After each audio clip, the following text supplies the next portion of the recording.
All right, students. In this video, we'll continue our work on equations that have rational expressions in them. In order to solve an equation that contains a radical expression, we like to work first to get rid of all of the fractions. We usually do that by multiplying both sides by the common denominator. But in this particular problem, there's only one denominator. Let me put it in parentheses. And then we'll multiply both sides of the equation by that denominator. We'll multiply both sides by 2a minus 5.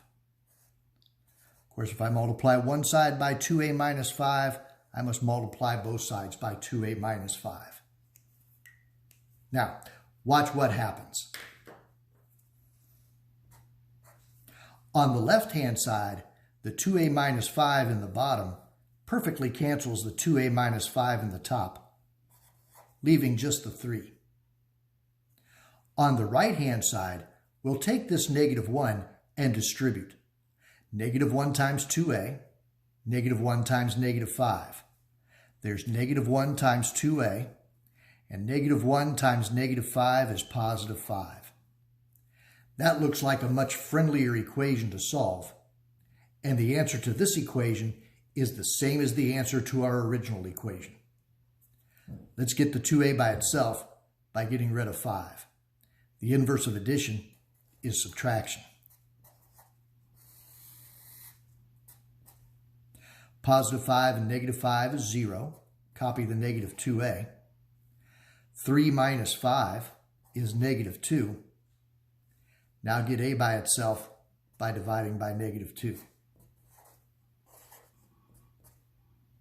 Negative 2 divided by negative 2 is 1a, and negative 2 divided by negative 2 is 1. That's what I like for my final answer. I'm confident that if I took 1 back to the original problem and plugged it in, that this side would be equal to this side. Let's try another example. When we work with equations that have rational expressions, we like to multiply both sides by the common denominator. In this case, I've got a denominator here of a plus 2. The denominator here would just be 1. And another denominator of a plus 2. Since all of my denominators are a plus 2, that'll make a good common denominator. So we'll multiply through both sides of the equation by a plus 2. If I multiply here by a plus 2, multiply here by a plus 2, and multiply here by a plus 2. Let's see what happens. When I multiply here, this factor of a plus 2 and this factor of a plus 2, see how those perfectly cancel each other, leaving just the 2a. This 5 needs to be distributed. I should be careful. It's really a negative 5. That's negative 5 times a and negative 5 times 2. Negative 5 times a and negative 5 times 2. On this side, the a plus 2 in the bottom perfectly cancels the a plus 2 in the top, leaving just that 7a. Let's see if we can solve. We'll keep the 7a. 2a minus 5a is negative 3a. I combined those like terms. Now I've got a's on both sides of the equal sign. Let's get all the a's on the left, which means I don't want a's on the, let's get all my a's on the right, which means I don't want a's on the left. We'll get rid of that negative 3a by adding 3a.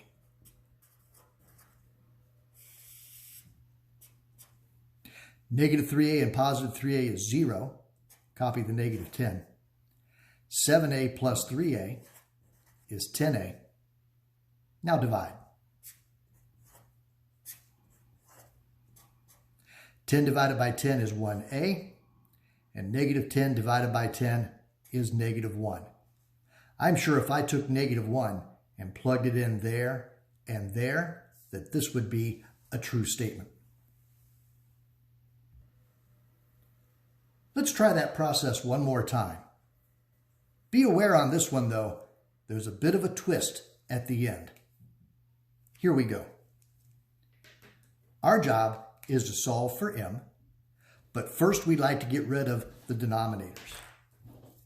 The only denominators in this problem are m minus 2 and m minus 2.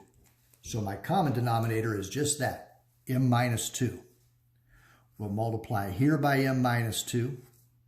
We'll multiply here by m minus 2. We'll multiply here by m minus 2.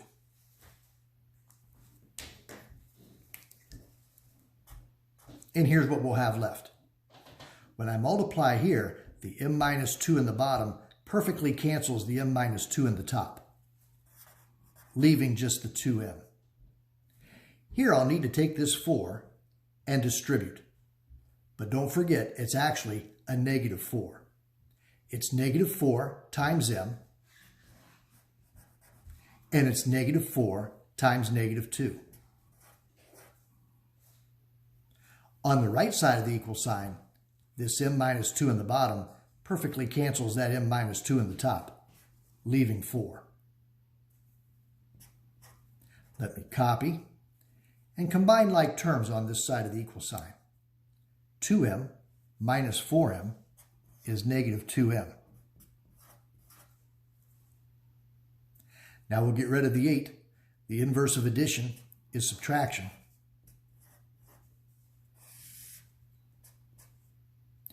8 and negative 8 is 0.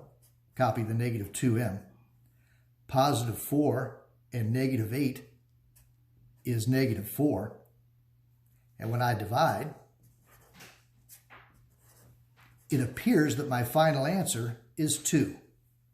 Most people would proudly circle that and say, got it. But watch what happens if I try to plug this back into the original equation. If I plug a 2 in here, 2 minus 2 is 0, and you can't have 0 in the bottom of a fraction. When that happens, that means that this problem actually has no solution. It's hard to remember to check, but if you do, you'll find that every once in a while we get an equation that actually has no solution at all. All right, your turn. Go work some homework problems and then meet me back here.